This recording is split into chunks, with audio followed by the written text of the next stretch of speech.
வருஷக்கணக்கா ஒரே சமையல் எண்ணெய பயன்படுத்திட்டு இருக்கீங்களா?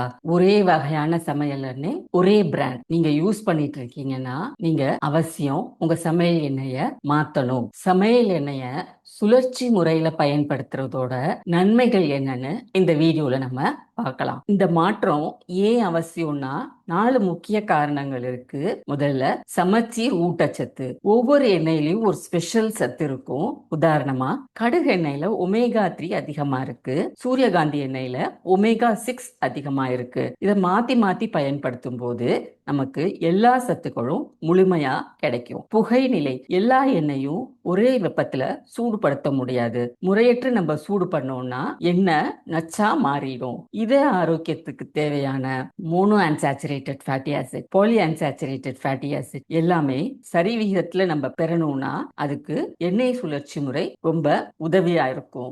ஒவ்வொரு உணவுக்கும் ஒரு எண்ணெய் தனித்துவமான சுவையை கொடுக்கும். உதாரணத்துக்கு, சில வகையான தென்னிந்திய சமையலுக்கு நல்லெண்ணெய் நல்ல மணத்தை கொடுக்கும். அதே மாதிரி சில உணவுகளுக்கு தேங்காய் எண்ணெய் நல்ல மணத்தை கொடுக்கும். ஊறுகாய் எல்லாம் செய்யும் போது நல்லெண்ணெயோ கடுகெண்ணெயோ நம்ம உபயோகப்படுத்தும் போது அந்த ஊறுகாயோடைய மணத்தையும் ருசியையும் அதிகப்படுத்தி கொடுக்கும். இந்த சுழற்சி முறையில 2 வகை இருக்கு.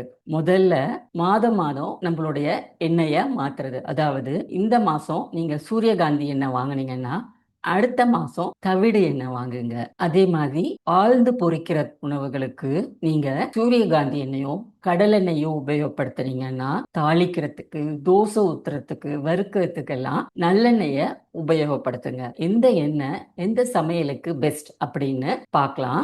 நல்லெண்ணெய் தாளிக்கிறதுக்கும் வதக்குறதுக்கும் சிறந்தது. உணவோட சுவையை அதிகரிக்கவும், சமைச்ச உணவு மேல கடைசியா கொஞ்சம் எண்ணெய் ஊத்தணும்னா அதுக்கு நல்லெண்ணெய் ரொம்ப சிறந்தது. இதுல செசமால்ங்கிற ஒரு ஆன்டி ஆக்சிடென்ட் இருக்கு. இது நம்மளுடைய மூட்டுகளோட ஆரோக்கியத்திற்கும் தோலோட ஆரோக்கியத்திற்கும் ரொம்ப நல்லது. தவிட்டு எண்ணெய் அதிகமான சூட்ல அதிக நேரம் சமைக்கணுமா அப்படின்னா தவிட்டு எண்ணெய் உபயோகப்படுத்துங்க. இதுல ஒரேசனால் அப்படிங்கிற ஒரு ஆன்டி ஆக்சிடென்ட் இருக்கு. இது கெட்ட கொழுப்பை குறைக்க உதவுது. கடலெண்ணெய் வறுக்கிறதுக்கு, தாளிக்கிறதுக்கெல்லாம் இதை உபயோகப்படுத்தலாம். இதுல விட்டமின் இ அதிகமா இருக்கு. சூரியகாந்தி எண்ணெய் அதிக நேரம் ஆழ்ந்து பொரிக்கிற உணவுகளுக்கு நம்ம உபயோகப்படுத்தலாம். இதுல mono unsaturated fatty acid, poly unsaturated fatty acid சத்துக்கள் நிறைஞ்சிருக்கு. கடுகு எண்ணெய் இதுல ஒமேகா 3 அதிகமா இருக்கு. இது ஊறுகாய்க்கும் அதிக வெப்ப சமையலுக்கும் ஏற்றது.